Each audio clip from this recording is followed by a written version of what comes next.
Well, good afternoon. By the way, I noticed, Madam Attorney General, notice we put you on the couch.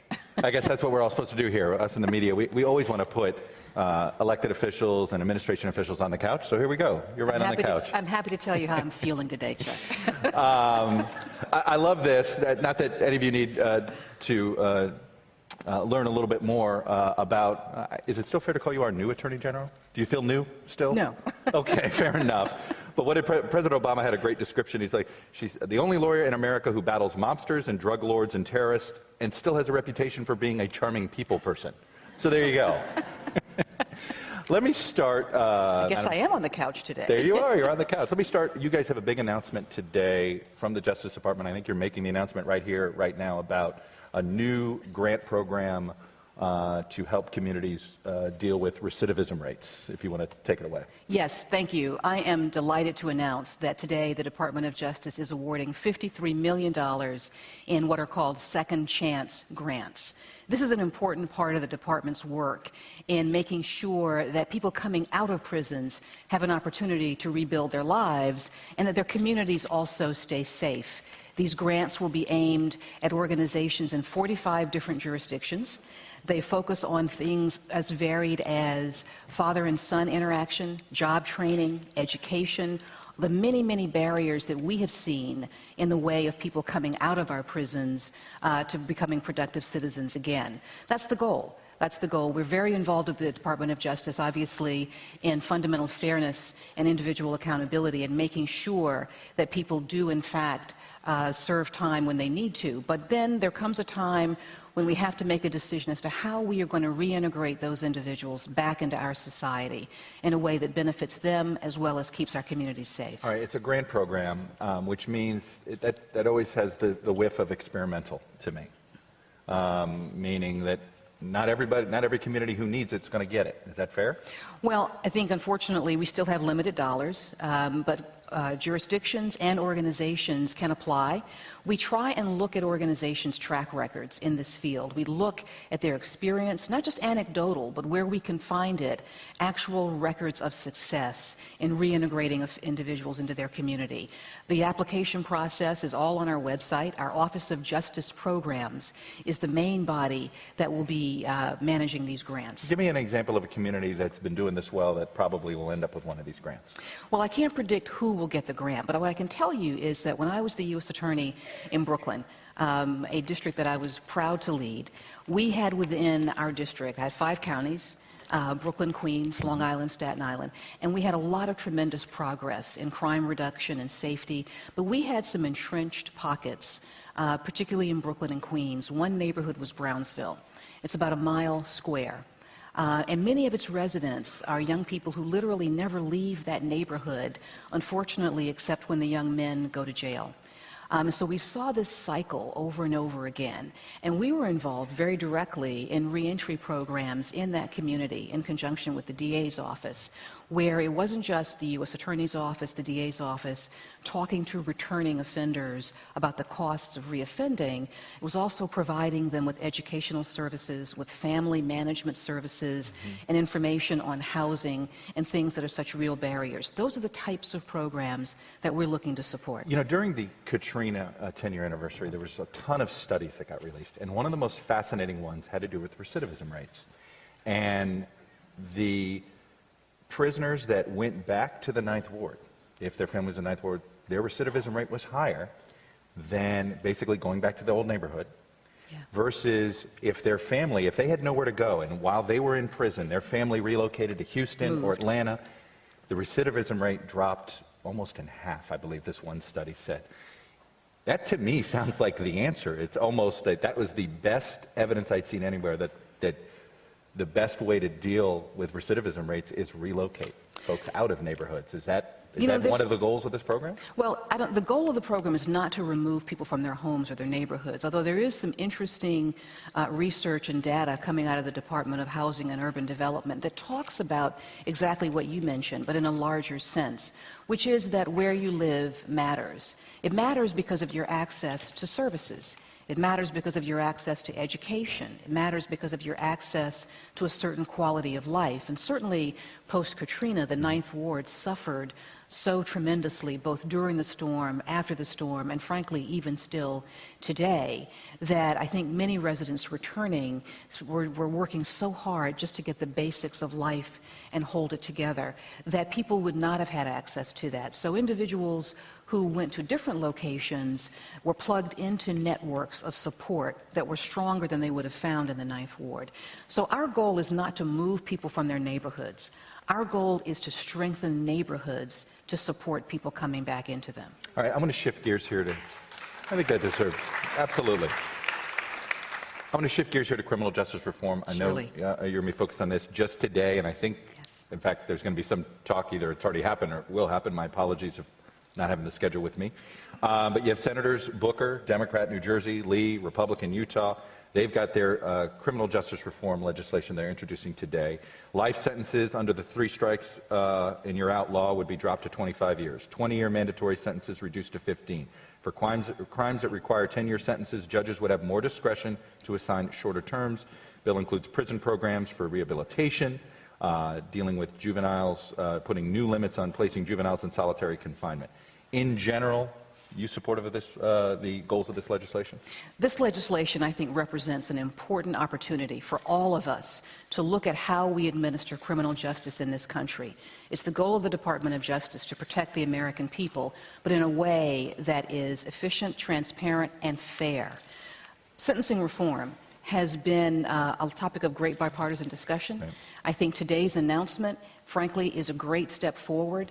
We commend and thank Senators Booker, Senator Lee, also the other senators who worked on this. A number of senators crossed the aisle to come together with different ideas on how to improve our system. Certainly, as a longtime prosecutor, I remember prosecuting cases where we looked at people who were being cycled through a system, nonviolent drug offenders who were facing severe mandatory minimums, either being deported or going back home, and you really couldn't see the utility in it.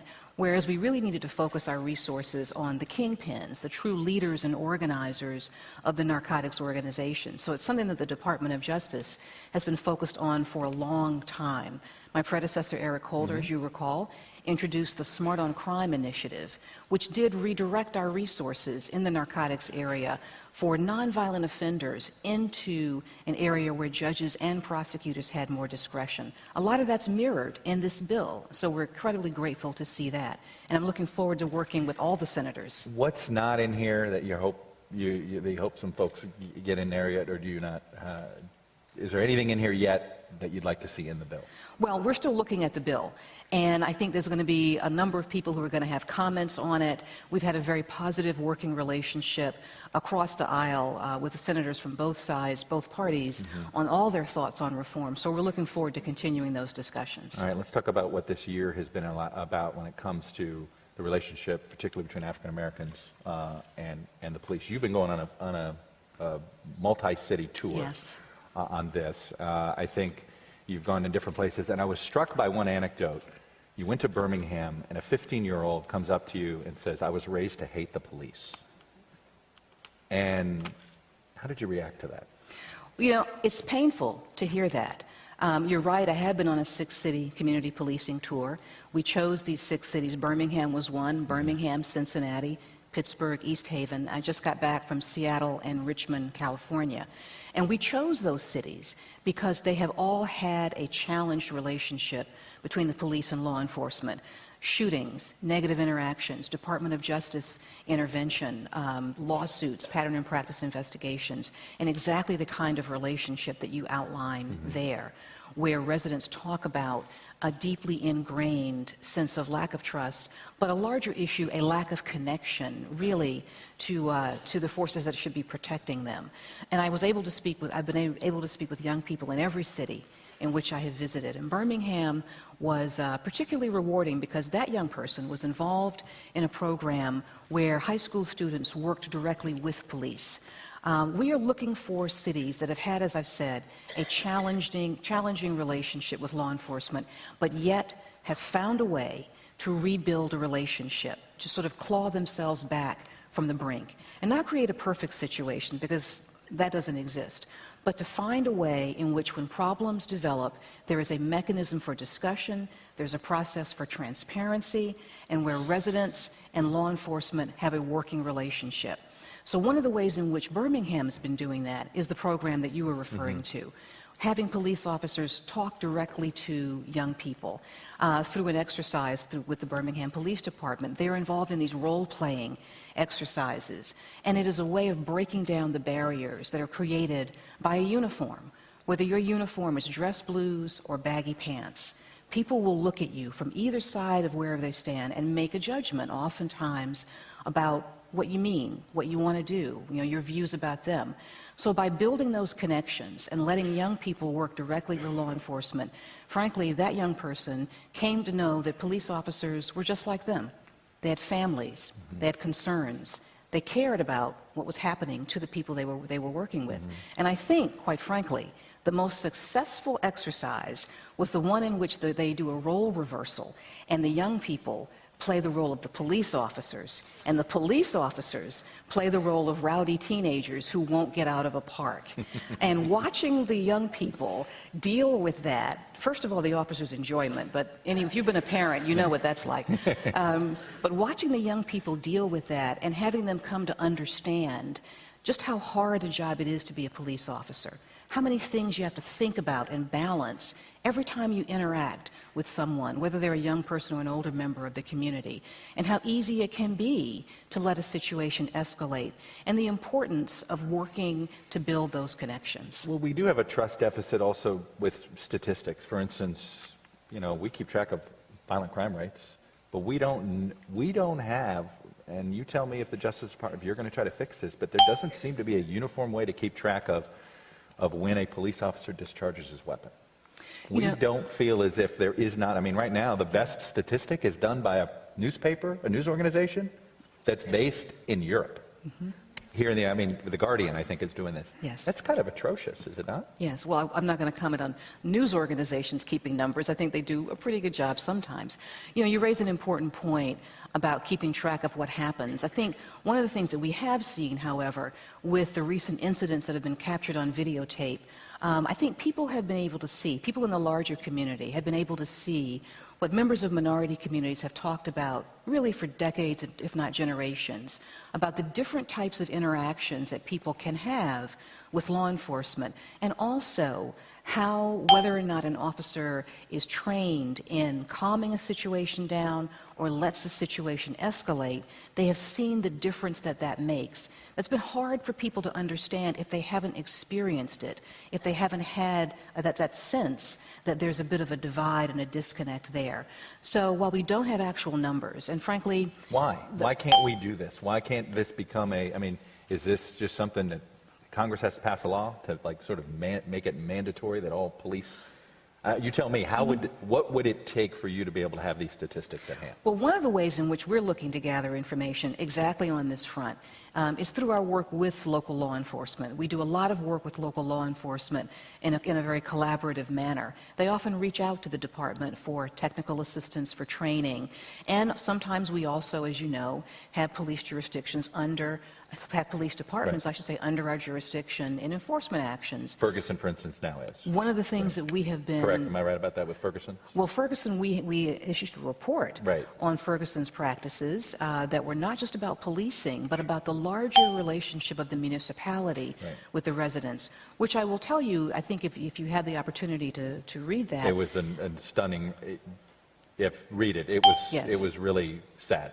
But it illustrates angry, the root causes of a lot of the feeling of disconnect that many members of minority communities feel towards the police, because the police are often the only face of government that they see.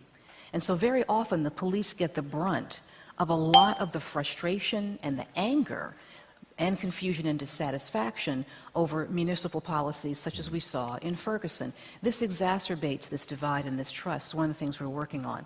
But when we have a consent decree or even collaborative reform, we do impose record-keeping requirements on police departments. And what I will say is, no one likes extra paperwork. I hear that all the time. But they find it extremely helpful to, as you pointed out, Chuck, to be able to indicate how many times a police officer simply interacts with a member of the community. How many times does that interaction result in a ticket? How many times does it result in the officer having to draw their weapon? How many times does it result in shots being fired? And there actually are some police departments out there that do an excellent job of recording how many times a shot is fired, if a weapon is discharged, for example. But you just said some police departments do a good job of this. We don't have a national system on this. We don't. Should we? We don't. You know, I think one of the things we're focusing on with the Department of Justice is not trying to reach down from Washington and dictate to every local department how they should handle the minutia of record keeping, but we are stressing to them that these records must be kept. A lot of times it's a resource issue for small departments. You know, the average size of a police department in this country is around 55 people. Right. You know, a lot of them are very small, and municipalities are challenged. This is not to say, not to excuse not doing this, because it is in fact a very important tool for tracking these interactions. So we encourage it. And we also are looking to encourage consistency of standards. As you've pointed out, you can get information from one department, but if you can't match it up or marry it up to other information, it may not give you a true picture. But the real issues here, Chuck, I mean, the statistics are important, right, but the real issues are what steps are we all taking to connect communities that often feel disenfranchised and disaffected with the police and back with government. All right, let's talk about the rising crime rate. We've seen it here, you know, a select number of cities here where it's just up significantly, including right here in Washington. Milwaukee, 76%, St. Louis, 60% is the murder rates. Baltimore, 56%, Washington, 44%. Have you found a trend yet? I know you're doing a summit in a week on this, Yes, so I know that part of your answer is going to be about this summit that you're holding. But have we come up, do you think it's statistical noise, or is there something happening out there? Well, look, I think every loss of life is a tragedy, and I don't think we can consign anyone's death to statistical noise, to be frank. We're looking at this issue. We're looking to see if we can identify the root causes of it. Crime overall is down. Violent crime overall is down, but we have these persistent pockets where we see at times a resurgence in the violent crime rate and the homicide rate, as you noted. We are having a convening next week. Thank you for the lead-in, Chuck. Much appreciated. We are inviting not just the mayors and police chiefs, but also the federal prosecutors of some of the cities that are affected by this to come to Washington and sit down and talk about the trends that they have seen. I had previously directed all the U.S. attorneys in jurisdictions where this was an issue to convene a local gathering and talk with their local law enforcement about what they were seeing on the ground. Is it, for example, a meth problem? You know, is there an increase in certain types of activity? We also have, There's a huge sadly, heroin problem. I mean, right now, the presidential candidates are hearing about it front and center because New England in general and New Hampshire specifically has this huge heroin issue. Absolutely. The heroin and, frankly, opioids in general, the prescription drug epidemic of a few years ago is really still with us. So I've asked the U.S. attorneys to talk to their local law enforcement. Is that the issue? Is it an issue, arising out of gang violence?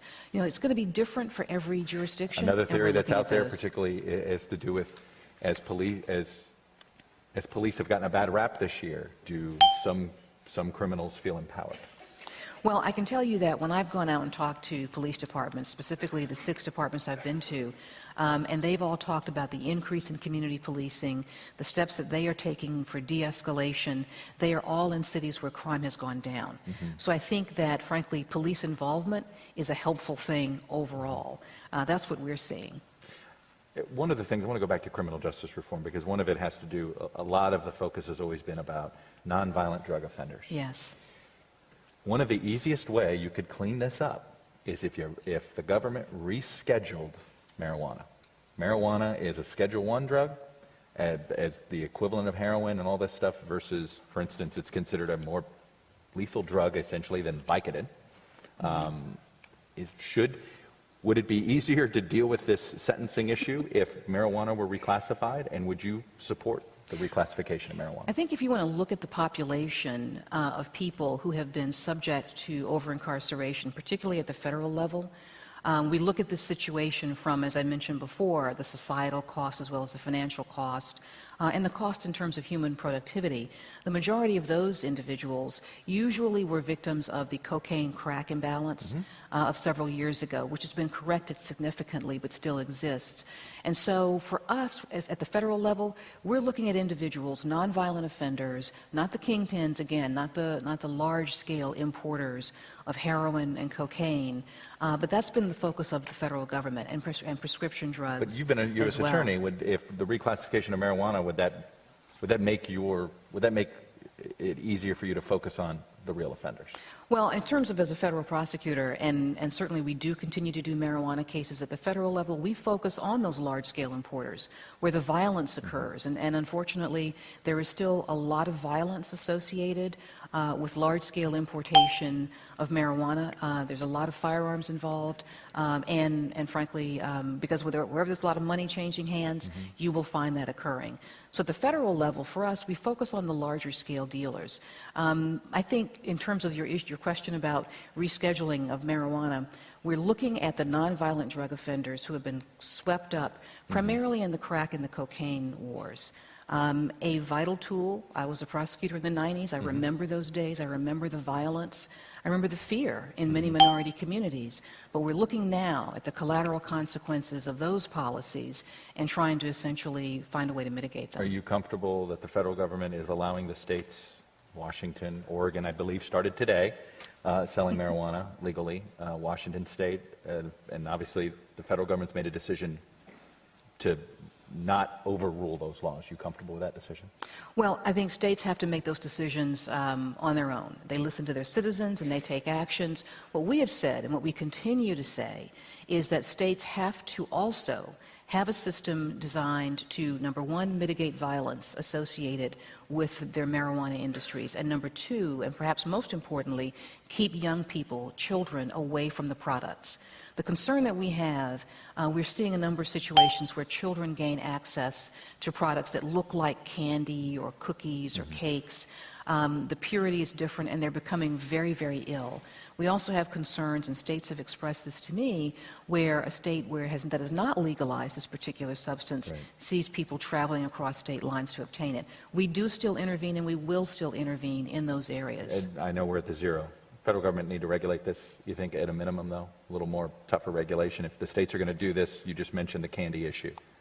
Well, is that something you think Congress ought to We still have a very strong enforcement policy there, and we've said repeatedly that states need to have a regime in place to deal with these issues, and the federal government is still intervening and is still looking at situations and cases where those are the issues. Our overall goal is the protection of the American people. All right. Madam Attorney General, I will leave it there. Okay. Thank you very much.